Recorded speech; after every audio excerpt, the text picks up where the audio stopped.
રાજકોટ મહાનગરપાલિકાની મળેલી આજરોજ સ્ટેન્ડિંગ કમિટીની બેઠકમાં 100 કરોડથી વધુના ખર્ચે રાજકોટ વાસીઓને વિકાસના કામો મળે તે માટેની મંજૂરીની મહોર મારવામાં આવી છે. આજે મળેલી બેઠકની અંદર એક દરખાસ્ત છે જેને નામંજૂર કરવામાં આવી હતી.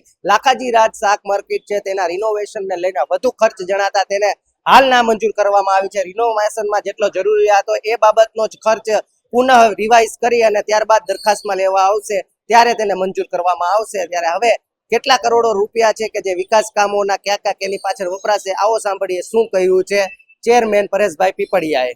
આજરોજ સ્ટેન્ડિંગ કમિટીની બેઠકમાં કુલ 18 દરખાસ્તો આવી હતી, જેમાંથી એક નામંજૂર કરવામાં આવી છે, બાકી બધી મંજૂર કરવામાં આવી છે. વોર્ડ નંબર 7માં આવેલ લાખાજીરાજ શાક માર્કેટને રિનોવેશન કરવાની જે દરખાસ્ત હતી એ નામંજૂર કરવામાં આવી છે, જેમાં સંકલનમાં અમને ખર્ચ વધુ જણાતા તે નામંજૂર કરવામાં આવી છે. આજની સ્ટેન્ડિંગ કમિટીની બેઠકમાં અધિકારીઓને સૂચના આપી દીધી છે કે બને તેટલી વહેલી જે જરૂરિયાત હોય અને ફરજિયાત કરવાનું જે રિનોવેશનનું કામગીરી હોય તેમનો નવો આખો એસ્ટિમેટ બનાવી અને બને તેટલી વહેલી સ્ટેન્ડિંગમાં મોકલે.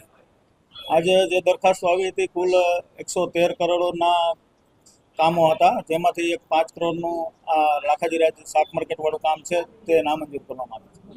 રાજકોટ વાસીઓને સુવિધાસભર અને વિકાસ કામોને ખૂબ ઝડપી વેગ મળે તે માટે તંત્ર કટિબદ્ધ છે. રાજકોટ મહાનગરપાલિકાના સ્ટેન્ડિંગ કમિટીમાં મળેલી આજની બેઠકમાં જે 100 કરોડથી વધુના ખર્ચે જે વિકાસ કામો છે તેને મંજૂરીની મોહર મળતા હવે રાજકોટની નવી દિશા તરફ આગળ વધી રહ્યું છે. સહયોગી યુવરાજ ચૌહાણ સાથે પ્રતિપાલ સિજાલા, ફૂલચાપ ડિજિટલ, રાજકોટ.